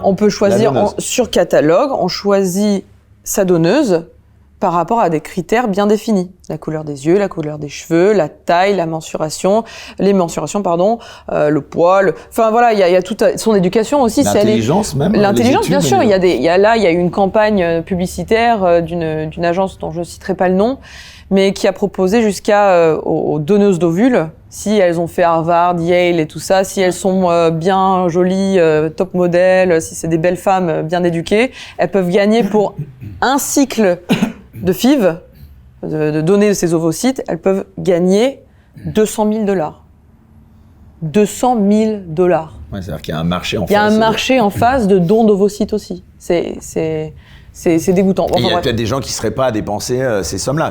En plus, il n'y a pas de limite. Non, peut-être que des gens seraient prêts à dépenser 200, 300 000 $ en face. Pour avoir la femme parfaite. Voilà, la femme parfaite. La femme parfaite, le cas parfait. Donc, on a ce catalogue, on peut le voir. On a la photo de la femme, on a tous ces trucs et on choisit son ovocyte comme on veut. Mais alors, est-ce qu'après, comme on dit, il n'y a jamais de questions indiscrètes, il y a des réponses indiscrètes. Vous, d'abord, puisque je reviens à vous avez cherché dans le cadre de votre enquête, est-ce que vous êtes retourné, vous avez essayé d'aller dans le Kentucky où là vous êtes né? Non, je ne suis jamais allé dans le Kentucky. Mais vous avez essayé de savoir est-ce que vous avez accès à ces informations de la personne? Non, alors moi j'avais aucun accès. Parce que vous, c'est la donneuse donc qui est aussi la porteuse. C'est ça. Et ça, vous connaissez son identité? Oui, absolument. Aujourd'hui, je la connais. Parce que grâce au test ADN. En réalité, vous m'avez posé une question tout à l'heure, pourquoi aujourd'hui je commence à parler? Mais en fait, vous avez fait un test ADN. J'ai fait un test ADN. Moi, je n'avais pas de preuves, je ne parle pas, moi, personnellement, sans preuve tangible. Donc vous avez fait le test ADN. C'est le test ADN qui a fait qu'aujourd'hui, je peux parler du sujet librement parce que j'ai la preuve que je suis vraiment. Ah oui, mais que j'ai la preuve. Oui, c'est par ce test. Bon, il m'a mis. C'est vrai que c'est illégal aussi de faire un test. Alors aujourd'hui, Mais quand je l'ai pris, c'était pas illégal. Je crois que la loi est passée. Mais vous avez le droit de le faire à l'étranger, je suppose, mais en tout cas en France. En France, c'est illégal aujourd'hui, mais je crois que la loi est passée en mars 2023. Moi, j'ai fait le test en décembre 2022. Donc, j'étais vraiment à la limite. J'étais dans la légalité, parce que ça aussi, on me le ressort souvent. J'étais dans la légalité à ce moment-là. Donc, j'ai pris ce fameux test ADN. C'est dingue d'ailleurs que ce soit interdit. Pardon, mais dans l'absolu, c'est dingue. Ça c'est encore un autre sujet. Ça a été étudié. Donc vous faites ce test ADN et vous voyez ce qu'on appelle des matchs, c'est ça? Alors je fais ce test ADN d'abord dans l'application, on voit les origines ethniques qui ressortent. C'est la première chose qui ressort. Donc on voit qu'on est, moi je suis 33% lituanienne, 33% norvégienne, un peu de Balkans, voilà, c'est un peu de partout. Ah, vous n'êtes pas du Sénégal? Non, je suis pas du Sénégal, même si j'aurais aimé, j'adore les Sénégalais, mais non, j'ai pas, voilà, je vois ça. Donc c'est la première. Vraiment, ça d'après vous? Alors, au tout début, j'avoue que moi c'est un truc américain, c'est un test ADN américain. Des fois, je doute. Moi, je mets toujours en doute un petit peu les choses. Vous n'avez pas doublé, non, pour être bien sûr. Si, après, j'ai fait ce test-là. Je vois. Mexicaine. Voilà, c'est ça exactement. Non, je vois après des correspondances ADN. Donc, dans la base de données, on est matché avec d'autres personnes qui ont pris le test. Avec des pourcentages. Avec des pourcentages d'ADN en commun. Et donc, j'ai ma cousine germaine qui apparaît et j'ai un oncle qui apparaît aussi parce que lui aussi avait pris ce test-là. Donc, je contacte ma cousine. Cette cousine-là, ta cousine génétiquement. Génétiquement parlant, c'est ma cousine germaine que je contacte et qui me dit, bah écoute. Et qui vous répond. Et qui me répond, oui, bien sûr, parce que je lui demande, je lui dis, écoute, je suis un peu embarrassée. La conversation, elle est un peu. De quelle nationalité cette personne? Américaine. Ils sont tous américains, du côté de ma mère. C'est une famille lituanienne qui a immigré aux États-Unis il y a déjà. Et là, vous faites tout ça. Alors, pardon, encore une fois, dans le dos, entre guillemets, si je puis dire, de vos parents élevants. Oui, je fais ça dans le dos. Je fais ça. C'est la mère de. C'est dur quand même pour votre maman, entre guillemets, qui vous a élevé, justement, parce que, enfin, vous l'avez dit, il y a eu comme une sorte de rupture quand même. Enfin, quand vous avez été. Il y a toujours eu une rupture. Donc, il y a toujours eu un décalage. Il y a toujours comme eu un enfant adoptif, adopté, à qui on n'aurait pas dit. Exact. Mais même quand on dit aux enfants adoptés, ils souffrent de troubles après. Je suis désolée, ça a été encore une fois étudié. 4 fois plus de suicides chez les enfants adoptés. Voilà, c'est un fait. C'est parce que on a un déracinement qui fait que on est en quête constante de notre identité et c'est normal. Alors je dis pas que ça va être évidemment le cas de chaque enfant né par GPA, c'est pas ce que je suis en train de dire, mais c'est un risque. Ça existe depuis quand la GPA déjà? On n'a pas beaucoup de recul. Ça a commencé on n'a pas. Alors le premier cas commercial, ça a été aux États-Unis en 1985 avec Baby M. D'ailleurs, je l'ai rencontrée cette jeune fille. Enfin, j'ai pu discuter avec elle, j'ai pu échanger avec elle, qui est une jeune femme, enfin une femme extraordinaire. Qui a vécu un peu l'enfer et qui aujourd'hui souffre encore de troubles psychologiques. Vous êtes pas loin, en 91, c'est ça? Donc oui, moi quelques temps après. J'ai rencontré aussi une fille qui est née juste un peu après. Donc on a le premier cas qui a fait jurisprudence aux États-Unis, c'était en 85. Voilà, donc ça date un petit peu, mais. Quand vous avez commencé à dire aux gens dans votre entourage, voilà, que vous aviez des doutes et tout ça, c'était quoi la réaction? Oula, alors j'ai commencé vraiment dès que j'ai vu ça sur internet à mes 17 ans. Vous l'avez pas dit directement à vos parents? Je ne l'ai jamais dit à mes parents directement par peur, par lâcheté, par ce que vous voulez, mais j'ai pas voulu les confronter. J'avais trop peur. J'avais trop peur de leur réaction. J'avais trop peur d'être abandonnée. C'est bien de leur dire quand même ici, vous conservez un amour immense. Mais bien sûr, mais bien sûr, je suis pas là en train. Moi, je les aime, je ne leur en veux pas, je ne les juge pas pour ce qu'ils ont fait, comme je ne juge pas un Christophe Beaugrand pour ce qu'il a fait, comme je juge pas un Marc-Olivier Fogiel, comme je ne juge pas non plus une Paris Hilton, je juge pas, ils ont ce service qui est là, ils peuvent se le payer, ils le font, voilà, c'est moi, ce que je juge, c'est ce marché, c'est ce marché que je veux abolir, c'est ces pays qui laissent ça proliférer en toute impunité. C'est ça que moi vous parlez à vos parents? Non, je parle pas à mes parents aujourd'hui. Oui, donc non, mais c'est ça qui est, pardon, mais ça je trouve ça vraiment triste, quoi. C'est le gros problème d'être né par GPA, c'est que on doit à nos parents et ça. On doit à nos parents notre vie. Bon, à tout enfant, on doit à ses parents sa vie selon ce qu'on croit ou qu'on croit pas. Vous parlez de quels parents? Parce que là, pardon. Mes parents commanditaires, c'est vrai qu'ils ont pris Bah, déjà, ils m'ont élevé. Au-delà de ça, ils m'ont aussi payé, ils m'ont acheté. Ils ont acheté une maison aux États-Unis pour justement m'avoir. Ils ont acheté, ils ont eu une mère porteuse. Donc il y a quand même un gros billet qui a été mis sur ma tête et sur la table. Enfin, je vaux un certain prix. Donc c'est vrai qu'il y a ce conflit de loyauté. C'est compliqué d'aller à l'encontre d'eux, de leur dire, écoute, je suis pas contente de la manière dont je suis née, je suis malheureuse. Comment c'est compliqué. On a peur de les perdre. Je vous pose une question directe, hyper violente, mais je vous la pose. Non, allez-y. Vous auriez préféré ne pas naître ? Non, pas. Ce que j'aurais préféré, ça c'est une question qui revient très souvent. Mais si j'étais pas née, je ne serais pas là à vous parler aujourd'hui. Donc, oui, non mais voilà, non mais la question c'est, non mais pardon, elle paraît stupide la question comme ça, mais je veux dire avec le recul aujourd'hui, pardon, c'est ça aussi la question de fond. Vous êtes mère aujourd'hui, vous aussi. J'ai envie de dire, la vie, voilà, vous êtes. J'aurais préféré ne pas être née de cette manière, oui. Mais ça veut dire ne pas être née du tout, si. Je serais pas là à vous parler. Bah oui. Bah oui, voilà. Donc la question ne se poserait même pas parce que je serais pas là à vous parler. Alors, c'est comme les enfants qui sont nés d'un viol. Bah, ils peuvent combattre le viol plus tard. Je compare pas ça à un viol. Je pars du principe qu'on peut combattre de la manière dont on est né. On peut ne pas être d'accord avec la manière dont on est né.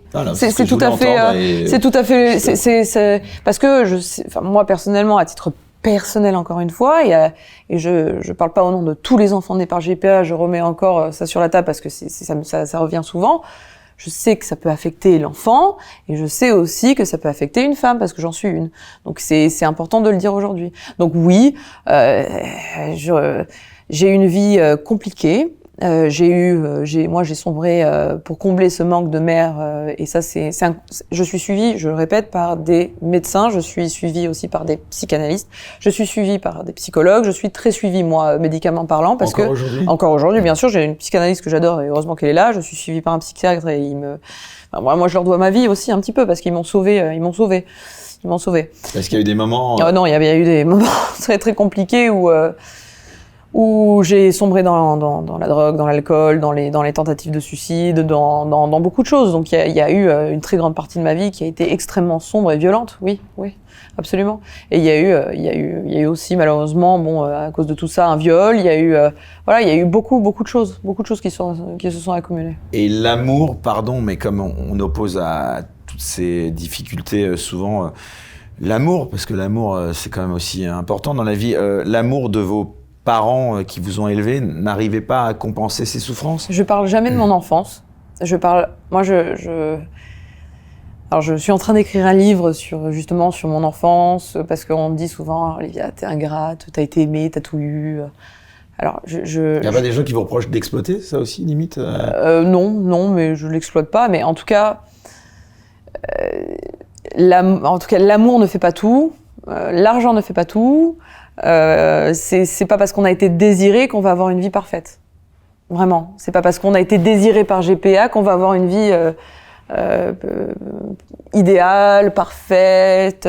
Non, c'est pas vrai. C'est pas vrai. De dire ça, c'est pas juste. Et on peut pas prévoir comment les parents vont élever l'enfant, comment va être la vie. Mais aujourd'hui, vous voulez plus parler à vos parents qui vous ont élevé ? Alors ça a été une rupture. Cette rupture. Ça a été très net quand j'ai commencé. En fait, quand j'ai commencé à prendre. Donc j'ai eu les résultats. Pour revenir un peu en arrière, j'ai eu les résultats de mon test ADN en janvier 2023. J'ai commencé à en parler. Récent, c'était l'année dernière. Ouais. J'ai commencé. Donc c'est méga récent. Ah oui, bien sûr. Mais j'ai commencé à en parler librement à partir de fin mai, début juin 2023. Et en fait, je n'arrivais pas à les confronter eux directement. J'en étais incapable, c'était impensable pour moi parce que j'avais trop peur de la réaction et j'avais peur encore une fois de les perdre et d'être abandonnée une deuxième fois, mais en même temps il fallait que ça sorte. Donc j'ai pris les réseaux sociaux, j'ai pris TikTok. Oui, mais c'est comme ça. Voilà, c'est dur pour eux de l'apprendre. Oui, absolument. Pardon, mais non, mais évidemment. Et je le sais. Vous avez tout mis sur la place publique, quoi. Absolument. J'ai fait ça de manière un peu lâche, je l'avoue, et mais je l'ai fait sans penser. Je l'ai fait sans arrière-pensée, sans leur faire du mal. En fait, j'avais juste besoin de sortir quelque chose. Voilà, j'avais besoin de crier au monde, ou qu'on m'entende, et puis ensuite, c'est sorti, et voilà. À la suite de ça, donc, vous êtes reparlé quand même. Alors, ça a pris du temps avant qu'ils voient les premières vidéos. Donc la rupture, elle est aussi récente. Ça date elle est très récente. Elle est très très récente. Elle date de en novembre. Vous vous rendez compte pour une mère adoptante, pardon, mais ça veut dire que 30 ans d'une vie, elle vous a aimé, élevé, vous la... Pardon, là, je me fais fort de... Non, mais vous faites très très bien et c'est parfait. Pour aussi la maman qui mais bien vous a... sûr. Au-delà de l'aspect financier, elle vous a donné, je suis sûr, je le vois, puisque même dans la sensibilité que vous avez, elle vous a forcément donné plein de choses, quoi. Dans ce que vous êtes aujourd'hui. Encore une fois, par rapport à ça. Je ne culpabilise pas parce que c'est mon histoire et j'ai le droit d'en parler. Voilà, j'ai le droit d'en parler. Non, mais par rapport à cette maman. Oui, mais c'est pour ça que j'avais un petit peu peur d'en parler parce que j'avais peur de sa réaction à elle et je me suis toujours je me suis toujours enfermée sur moi-même. Ça m'a causé beaucoup de troubles.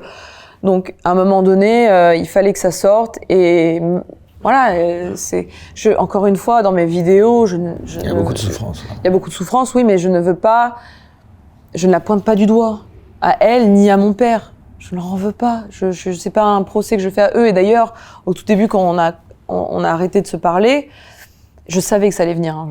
J'en étais sûre parce qu'une fois qu'on en parle, parce que c'est très compliqué pour un parent de comprendre que quand on parle de cette histoire et quand on parle des souffrances et quand on dit qu'on veut lutter contre la GPA, vous la rejetez. Exactement. Ils ont peur qu'on les rejette. Ils ont peur aussi que ça soit une espèce de vendetta contre eux. Ils ont peur que ça soit contre eux qu'on se batte, alors que pas du tout. C'était pas mon but.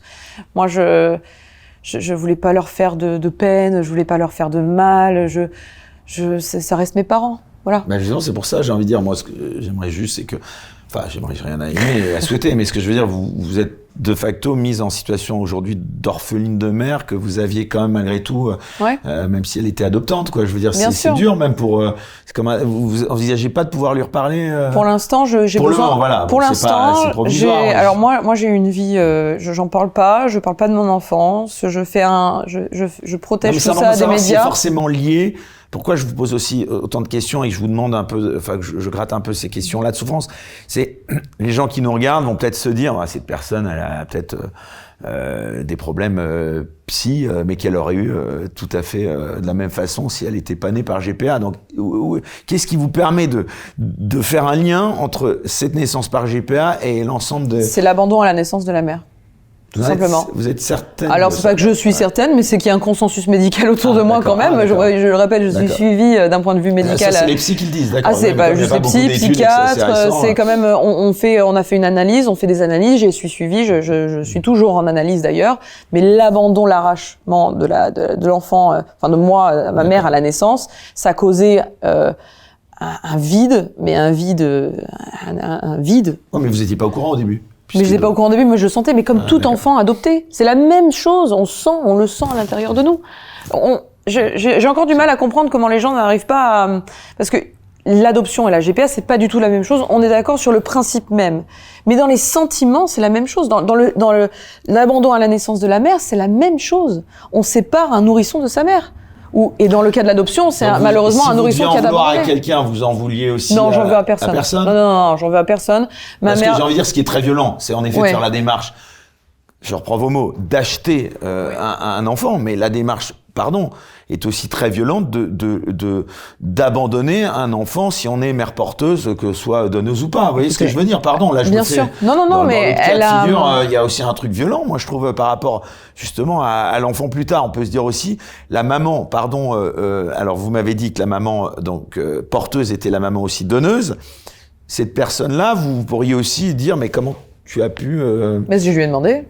Et qu'est-ce je lui ai demandé, je lui ai dit pourquoi moi me vendre moi Pourquoi moi vendre moi et garder 4 autres enfants parce qu'elle en avait d'autres. Donc elle m'a dit que alors elle a malheureusement elle a perdu un enfant peu de temps avant ma conception. Elle a perdu un enfant d'un accident tragique domestique vraiment absolument tragique à 2 ans et demi. Petit Grégory avait 2 ans et demi. Il est décédé horrible histoire tragique. Donc elle se sentait encore plus incompréhensible. Elle se sentait redevable à la société, envers Dieu, parce qu'elle utilise Dieu aussi. Elle est croyante pour le coup. Elle est croyante, oui, de ce qu'elle dit. Voilà. Elle se sentait redevable auprès de Dieu de redonner un enfant à un couple infertile. d'offrir à un couple infertile un enfant. Voilà, comme c'était sa raison. Comme investi d'une mission. Bon, quand on creuse vraiment, il y avait des gros soucis financiers derrière. Alors oui, elle avait un petit boulot. Oui, alors elle aurait passé tous les tests parce que on me dit souvent, oui, les mères porteuses doivent avoir un boulot. Et elle mais est enfin, pour le coup. Ouais, non, mais elle aurait pu. Elle a été, on peut être caissière aux États-Unis, gagner très très mal sa vie et devenir mère porteuse. Voilà, ça justifie. Elle a un salaire qui rentre. Parce qu'on dit très souvent, oui, il faut qu'elles aient une situation financière absolument stable. Faut que les mères porteuses américaines soient dans des conditions parfaites, idéales. Oui, enfin non. Aux États-Unis, il y a voilà une jeune femme qui est caissière et qui a besoin d'arrondir ses fins de mois, elle peut devenir mère porteuse pour se gagner 35 000 $ en plus. Voilà, c'est ça la réalité. Il faut arrêter de dire c'est des femmes. Le jour où je vois une femme riche portée pour un homme pauvre, bah voilà, c'est pour un homme pauvre. J'ai fait un lapsus, mais pour un couple pauvre, hétéro, homo ou solo. Encore une fois, je changerais peut-être d'idée. On peut faire. Pardon, oui. On le voit très souvent des hommes solo partir au Mexique, se prendre un enfant et ramener l'enfant en Angleterre ou ailleurs. Et là, il n'y a même pas de. Là je trouve ça numéro 2. Là pour le coup je trouve ça quand même assez égoïste. Parce que on efface totalement on l'efface totalement. Il y a même pas deux parents, il y en a qu'un et on sait déjà aujourd'hui que d'être dans une famille. Ça existe aussi. Oui, ça existe bien sûr, et dans une famille monoparentale. On a des chiffres sur la GPA dans le monde en ce moment. C'est compliqué. C'est compliqué. On a essayé auprès des ambassades, on a cherché de partout, à part avoir ce marché qui a été étudié par évidemment par des économistes. On n'a pas grand chiffre. Alors le JDD a sorti quelques chiffres, 8000 naissances aux États-Unis, je crois 2500 naissances en Ukraine. Bon, en tout cas, nous, on a fait nos recherches de notre côté parce que on a quand même des gens qui tentent de prendre des chiffres dans les pays différents. On a un petit peu du mal à avoir des chiffres. Vous en avez parlé à vos enfants? Ils sont quel âge, vos enfants? Mes enfants, alors j'en ai un de presque 3 ans, 5 ans et 6 ans. Voilà. Vous envisagez, parce que là, ils sont un peu jeunes quand même. Si, ils savent tout. Ah oui? Ah oui, bien sûr, moi je mens pas. Ah non, moi ils savent tout, ils savent toute leur histoire. Ils connaissent mes doutes, parce que j'ai connu, moi c'est quand mon 3e, à mes 30 ans, il avait quelques mois. Et c'est à ce moment-là que j'ai découvert la vérité. Donc, ils savent tout depuis le début, mes doutes, mes incompréhensions. Ils savent très bien que je suis née de mère porteuse. Moi, j'ai jamais caché les choses. Non, parce que c'est leur histoire aussi. Quand je suis tombée enceinte. À l'inverse, si vos enfants, si vos parents élevants, moi c'est comme ça que je les appelle, vous avez en plus de leur amour dit dès le départ que vous étiez le fruit d'une GPA, ça aurait été différent? Non, je pense pas, parce que encore une fois, je parle à d'autres enfants nés par GPA et tous ces enfants-là le savaient depuis le début. Et ils ont tous des traumatismes. Et ils ont tous des traumatismes, tous. Alors, c'est très peu étudié. C'est là que vous allez faire peur à beaucoup de gens qui ont eu recours à des GPA, qui se disent non, qu'est-ce qui vous permet, vous avez la certitude non, on n'a pas de certitude. Alors ils se basent tous sur une seule étude. C'est Suzanne Golombok qui a fait ça pour le Cambridge University en Angleterre, où elle a suivi des enfants nés par PMA et GPA, parce que c'est les deux ensemble dans la même étude, et elle les a suivis en 6 phases. Non, mais là, c'est pas la même chose. Ils sont différents. Il n'y a pas d'études qui ont vraiment différencié la PMA et la GPA. Non, mais je dis ça parce que ça a été utilisé là récemment dans la presse, dans l'Express justement, par un professeur qui a utilisé ça comme exemple pour dire que les enfants vont très bien, que tout va bien. Alors l'étude est complètement biaisée. La question qui a été posée quand on lit vraiment l'étude, elle est terrible l'étude. L'étude c'est donc on interroge les parents. Puis après, on met devant une caméra l'enfant et le parent, et on regarde. C'est un psychologue derrière qui analyse le comportement avec l'enfant, et on demande aussi aux professeurs de ces enfants, voilà, ce qu'ils en pensent.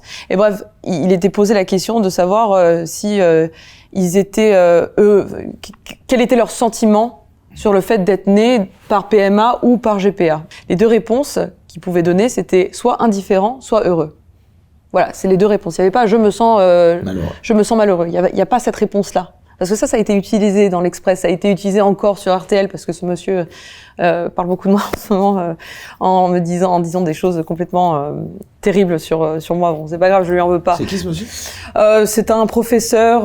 Je sais plus de son nom exact. Je l'ai noté quelque part.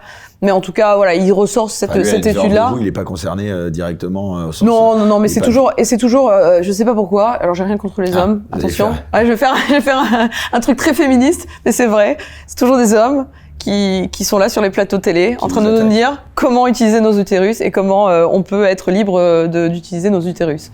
Voilà, c'est toujours la même chose. On a vu là, il y a quelques temps, sur 28 minutes, Gabriel Siriaoui, sur Arte, il y avait 2 hommes, et au milieu, il y avait une femme qui essayait elle est évidemment contre la gestation pour autrui, mais ces 2 hommes-là étaient pour la gestation pour autrui, et elle était là entre 2 hommes en train d'essayer de se battre, et c'est terrible. De ce que vous décrivez, ces traumatismes, parce que c'est ça le fruit le sujet le plus important pour potentiellement accorder du crédit à ce que vous dites, à cette demande d'abolition de la GPA, c'est pouvoir étayer de manière incontestable les souffrances dont sont victimes potentiellement à vous entendre. Donc les gens qui sont nés mais il n'y a pas d'études. Depuis 1985, et vous le dites un peu plus tard, suite à une GPA, ces souffrances, c'est parce que, alors voilà, pardon de faire un peu de la psy là, mais c'est parce que ce qui vous importune le plus, c'est de se dire qu'on est le fruit d'un marchandage commercial, d'un contrat, d'avoir été acheté. C'est quoi ce qui vous, d'après vous, quelles sont les hypothèses d'après moi, que vous mettez pour justifier ces souffrances existentielles? Il y a plusieurs choses. D'avoir été le fruit d'un objet, c'est déjà assez violent. Mais il y a de l'amour aussi, parce qu'il y a l'envie frénétique aussi. L'amour règle pas tout. J'aimerais bien, mais non, ça règle pas tout d'un point de vue psychologique. D'avoir un enfant, non, mais ça règle. Peut pas tout excuser. Non, ça peut pas tout excuser. C'est encore une fois, c'est égoïste pour vous, ça. Alors c'est pas un droit, quoi. Ce n'est pas un droit. Un enfant n'est pas un droit. Avoir des enfants n'est pas un droit. Alors on tente de nous le faire dire, on tente de dire qu'il y a un droit à l'enfant. Ça n'existe pas. Je le répète. Par contre, les enfants ont des droits. On a le droit à l'accès à nos origines. La conséquence de votre truc, c'est que, en effet, de facto, même si c'est pas la question de l'homosexualité qui est au cœur du sujet, mais si demain vous arriviez à obtenir ce que vous souhaitez, c'est-à-dire que la GPA soit abolie, de facto, ça voudrait dire que des couples homo, là pour le coup, ne pourraient plus. Ils pourraient adopter, voilà. Oui, mais ils pourraient plus avoir des enfants. De leur gène. De gène d'un des deux. Oui, d'un des 2 parents, bien sûr. Non, oui, ça voudrait dire ça, évidemment. Mais encore une fois, je comprends ce désir, et je dis pas que ça sera. Moi, je pense que ça pourrait être d'ailleurs, super. C'est important de reparler de la génétique, parce que quand 2 hommes, en effet, ont recours à la GPA, il y a qu'un sperme, c'est pas un mélange. Il y a qu'un sperme, il y a un ovocyte, il y a seulement qui est père biologique. C'est ça, exactement. Même s'ils vont dire derrière, il y a 2 papas. Bien sûr qu'il y a 2 papas. Il y a 2 parents, mais il y a 2 parents. Mais sur un plan biologique scientifique. C'est ça, c'est une mère qui a un ovocyte qui est utilisé avec un spermatozoïde. Père biologique au sens génétique du terme. Exactement. Voilà. C'est ça. Il y a ce côté marchand qui pose problème. Ça vient de ça. Non, moi mon plus gros problème, c'est l'arrachement cet arrachement de la maman. Donneuse, porteuse ou quelqu'un. Porteuse. Alors il y a un premier problème, c'est justement à la naissance, l'arrachement. On arrache un enfant à sa mère. Donc vous, c'est l'arrachement à la mère. Non, mais c'est important. De la mère porteuse. Ouais. Après se pose la question de l'identité pour d'autres personnes qui sont nées de dons de sperme et d'ovovules. D'ailleurs, il y a une nouvelle loi qui a été sortie. Oui, parce que j'ai envie de dire, on peut lever l'anonymat. Pardon, mais les dons de sperme, étant un homme, je sais quand même un peu comment.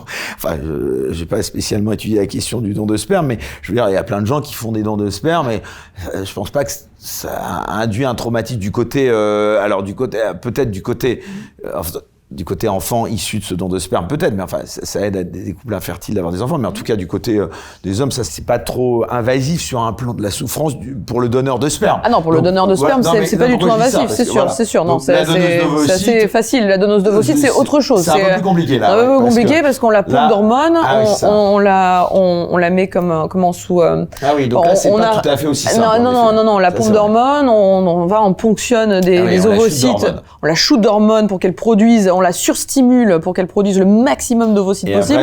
Et après, on injecte. Ah non, mais c'est terrible, c'est horrible. Les injections, elles sont terribles. Et on n'a aucune étude, je tiens à le souligner, aucune étude sur l'impact. C'est pas aussi facile qu'un don de. Voilà, bien sûr, mais on n'a aucune impact. On n'a aucune étude sur les impacts de ces hormones sur ces femmes. On ne sait pas ce que ça leur fait. On n'a aucune idée. Il n'y a aucune étude. De la donneuse. De la donneuse. Oui, non. Et même sur la mère porteuse, hein, parce que elle aussi, elle doit prendre des hormones pour pouvoir accueillir l'embryon.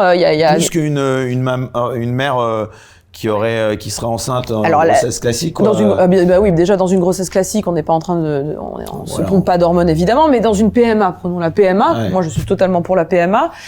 Dans une PMA, c'est une femme qui va prendre le risque pour elle-même. On est d'accord, elle va porter l'enfant, elle va prendre les risques pour elle-même. C'est elle qui va, voilà, si elle déclenche une maladie, si elle, bon, malheureusement, il y a des morts en couche, c'est elle qui va assumer les responsabilités. Dans la GPA, on met ses responsabilités sur une autre femme. Et ça, c'est terrible. C'est elle qui va se shooter d'hormones, c'est elle qui va prendre, qui va... Donc la maman porteuse, vous l'avez retrouvée, et donc redites-moi un peu les échanges que vous avez eus. On s'est retrouvés sur... Vous êtes, tombés dans les bras l'une de l'autre? Pas du tout, mais moi je cherche pas, encore une fois, j'étais pas là, je voulais pas, déjà c'est pas moi qui l'ai contacté. Elle était pas méga émue, mais je crois, il n'y a pas une interdiction confidentiellement? Absolument, il y a une clause il y a une clause de confidentialité dans chaque contrat de mère porteuse, où il est écrit que la mère porteuse a interdiction formelle de contacter l'enfant à qui elle a donné naissance pour le reste de la vie. Et elle a interdiction aussi de parler de son contrat. Voilà, elle a interdiction, donc c'est pour ça que quand on me dit... Il peut y avoir d'autres interdictions pendant aussi la grossesse. On peut pas boire de café. Il y a une liste d'interdictions de ce qu'elle peut faire et ce qu'elle ne peut pas faire dans ce contrat, ce qui est absolument abject. Elle peut pas, par exemple, il y a des contrats. Et ça, c'est un contrat notamment californien. Non, mais il y a surtout, par exemple, si elle a un mari, elle dans certains contrats, il est dit pas de relation sexuelle avec son mari. Voilà. Bon, il y a plein de choses comme ça qui s'accumulent, et notamment cette interdiction de parler du contrat. Donc, c'est-à-dire que si elle parle du contrat et qu'elle a vécu l'enfer, elle va peut-être avoir des poursuites judiciaires derrière. Donc, c'est généralement des femmes qui n'ont pas l'argent pour se défendre, évidemment. Donc, avec cette clause de confidentialité. Beaucoup de femmes aussi qui ne parlent pas. Et à l'inverse, les parents qui ont bénéficié de cette GPA, eux, n'ont pas le droit théoriquement d'avoir l'identité réelle de la personne donneuse ou... Non, mais ils l'ont parce qu'ils la choisissent. Oui, mais ils pourraient la choisir sur catalogue avec un prénom. Est-ce qu'ils ont ils ont connaissance de... Ils la choisissent. Ils la choisissent, ils ont connaissance de qui c'est. Non. Ça dépend. Non, ils la choisissent sur catalogue, on peut avoir un prénom. Ça dépend des gens. Il y en a qui... Ils ont l'identité vraiment. Ils ont l'identité, ils peuvent la contacter s'ils veulent. Ça dépend des pays, ça dépend de beaucoup de choses. Mais dans la majorité des cas, je pense mais vous, alors donc ça, aujourd'hui, vous avez levé comme... Vous concernant, parce que là on parle de votre cas particulier, donc je comprends tout à fait les angoisses existentielles que vous avez pu avoir, mais une fois que vous avez, telle une enquête de Sherlock Holmes, réussi à retrouver toutes les réponses, ça vous a pas, j'ai envie de dire, soulagé quand même. Au début j'étais, non mais bien sûr que ça m'a soulagé, évidemment que ça m'a soulagé. Peut-être que l'accueil que vous avez eu de cette mère porteuse-donneuse, puisque dans votre cas c'est les deux, vous attendiez à ça, vous avez été déçu par l'accueil? Non, elle a été extraordinaire. Elle a été extraordinaire parce qu'elle a répondu à absolument toutes les questions dont j'avais besoin de réponses. Donc vous avez des frères maintenant et des sœurs? J'ai eu un frère, j'ai 3 sœurs, et j'ai rencontré mon frère là à New York il y a peu de temps parce que j'ai pu intervenir lors d'un side event aux Nations Unies.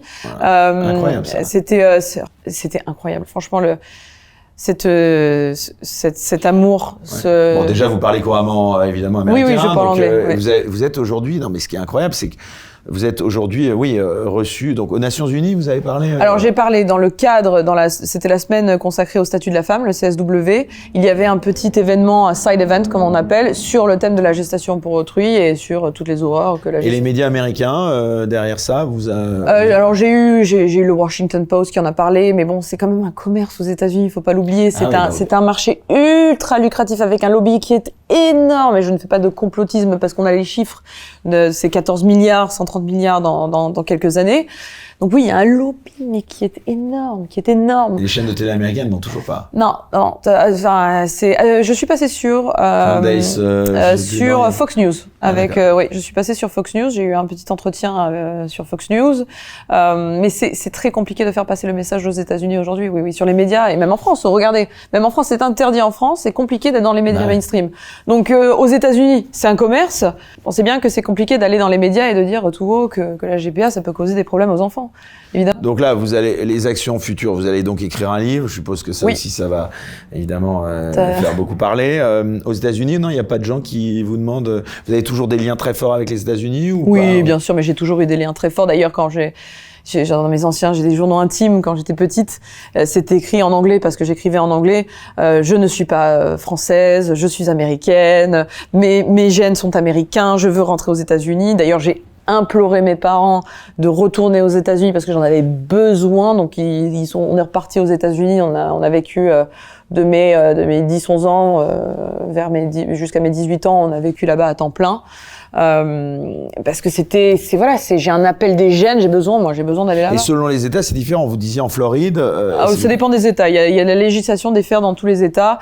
Alors on dit maintenant aujourd'hui que parce que ça c'est encore une chose qu'on me dit, mon cas de GPA n'existe plus. C'est-à-dire cette GPA traditionnelle où la mère porteuse est liée à la mère. Voilà, ça donc c'est quelque chose. Il y a de plus en plus. Donc il y a dissociation entre donneuse et porteuse. Voilà. Non mais c'est ça pas ça. ce qu'il y a le plus. Non, ce qui y a le plus, oui, aujourd'hui, c'est qu'il y a dissociation entre mère porteuse et donneuse. Ça c'est la GPA gestationnelle existe beaucoup plus que la GPA traditionnelle. Mais aujourd'hui, on tente de dire que c'est quelque chose la GPA traditionnelle qui n'existe plus. Sauf que c'est faux. Ça existe encore aux États-Unis et ça existe encore en Angleterre. En Angleterre, on voit, il y en a une mère porteuse en Angleterre qui, d'ailleurs l'Angleterre qui est supposément altruiste, où elle est très largement défrayée de tous ses frais, voilà et tout.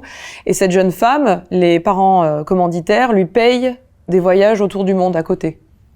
Donc quand on me dit c'est altruiste, c'est jamais à 100% altruiste sans argent derrière. C'est jamais le cas. Jamais. Et d'ailleurs, il y a même une agence de GPA en Angleterre et ils ont ouvert une branche au Mexique parce qu'évidemment, c'est beaucoup plus lucratif au Mexique.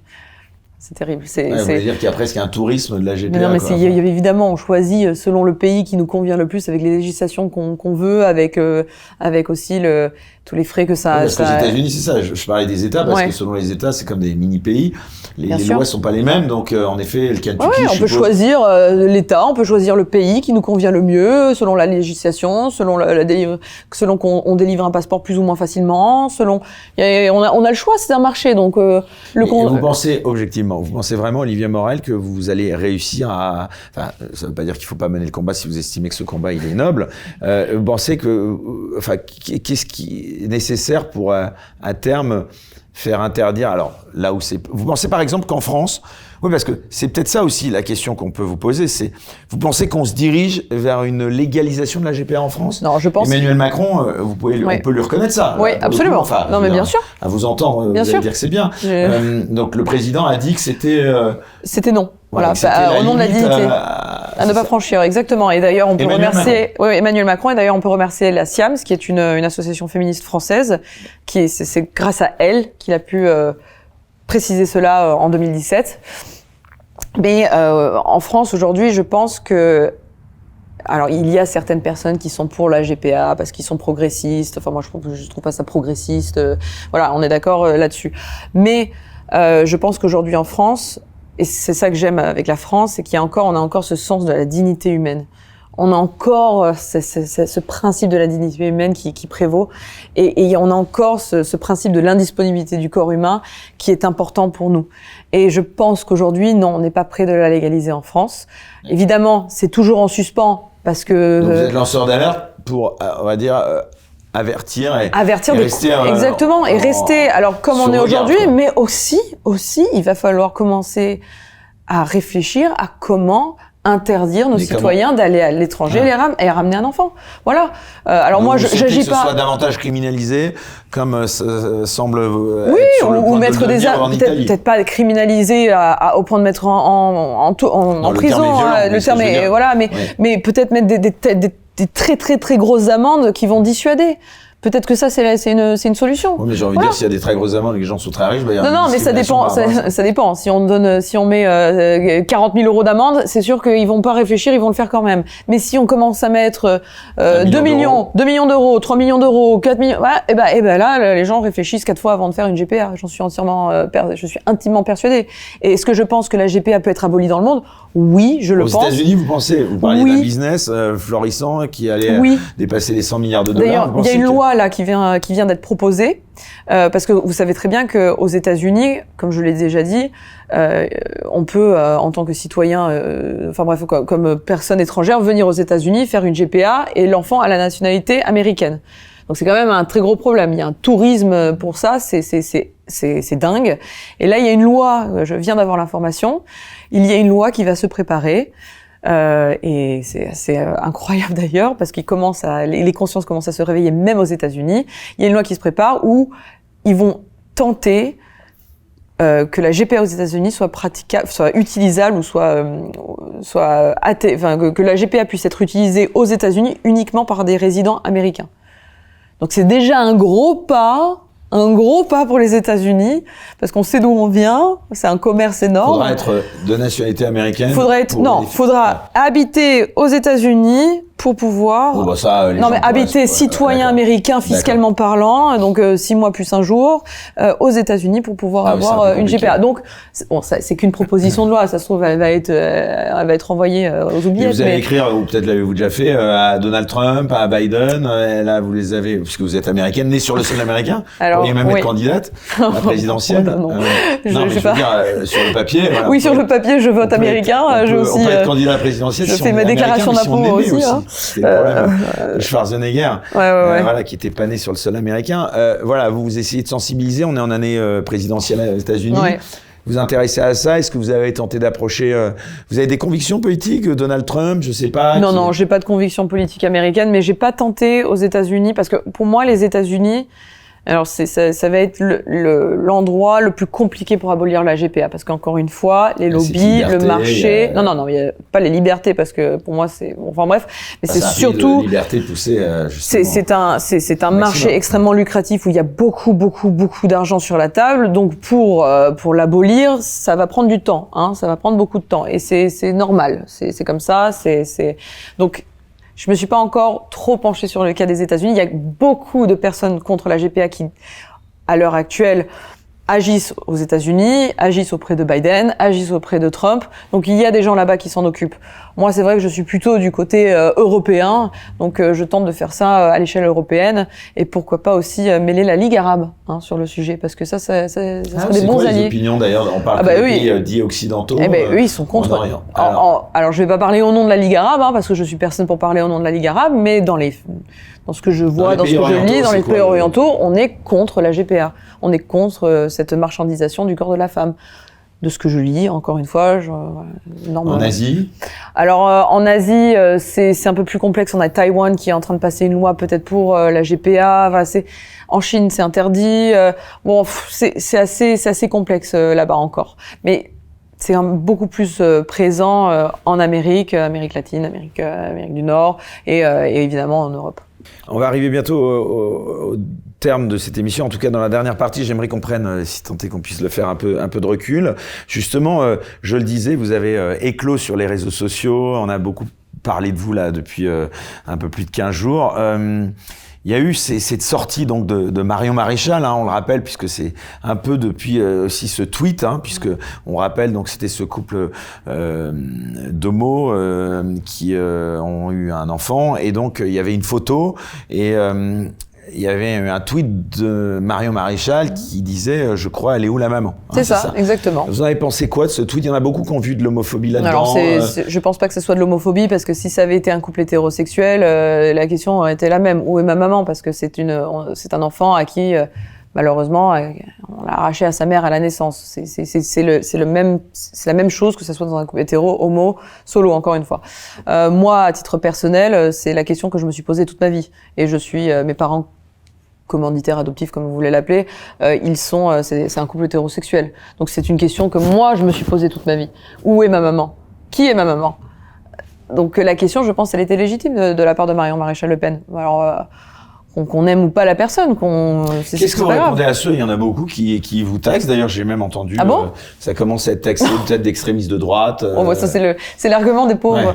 Pardon, hein, C'est pas Goldwyn, ouais. C'est pour moi, c'est vraiment l'argument des pauvres. C'est toujours dès qu'on est un peu à l'encontre quand on va contre certaines personnes, on est taxé d'homophobes. En tout cas, d'utiliser à des fins, parce qu'il y a même des gens qui sont, alors je sais pas, des gens sur les réseaux sociaux, parce que je lis beaucoup les commentaires quand même.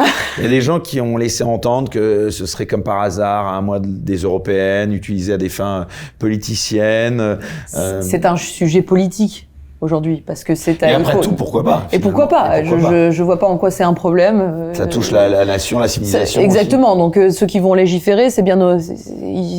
Donc il y a pas de problème. Il y a des gens du PS qui se sont réveillés aussi sur le sujet. Il y a LFI, Mélenchon avait dit aussi qu'il était contre. Parce que est-ce que vous avez des personnalités publiques, politiques françaises qui vous soutiennent? J'en ai. Après, je sais pas si je peux les citer comme ça, mais oui. Non, on est entre nous là. Entre nous, non, pas trop non plus, mais je peux pas les citer. Mais oui, il y en a. Mais ce qui est, non, mais il faut qu'il y en ait. Non, mais c'est intéressant. Pourquoi vous pouvez pas les citer? Parce que je veux pas. Non, pas du tout. Pas parce qu'ils ont honte, parce que François-Xavier Bellamy, par exemple, s'est affiché avec moi très clairement. Donc voilà, et lui, il a pris position. Il le dit très clairement. Il est candidat aux européennes pour les Républicains. C'est ça. Et lui, il vous soutient de manière. Il me soutient et il a dit qu'il était pour l'abolition universelle, que voilà, c'est quelqu'un qui a pris une position là-dessus. Jordan Bardella, non, vous l'avez pas contacté? Non, Marine Le Pen, non, pas du tout. Marion Maréchal? Pas du tout. Ils ont pris, je pense qu'ils ont fait des tweets de leur côté, mais il n'y a pas eu de tentative de récupération, non. De contact avec vous? Non, pas du tout, absolument pas. Et voilà. Et c'est ce qui est incroyable dans ce mouvement, moi, je trouve à titre personnel, c'est que c'est pas une question de droite, de gauche, c'est pas une question de centre, c'est pas une question de musulmans, de catholiques, de juifs, c'est pas une question de... On parle de dignité humaine, ça touche tout le monde, ça touche notre société, donc c'est au-delà de tout ça, Pour voir la suite de l'émission, merci de vous abonner à la chaîne Les Incorrectibles Plus sur Player depuis le lien en description sous cette vidéo.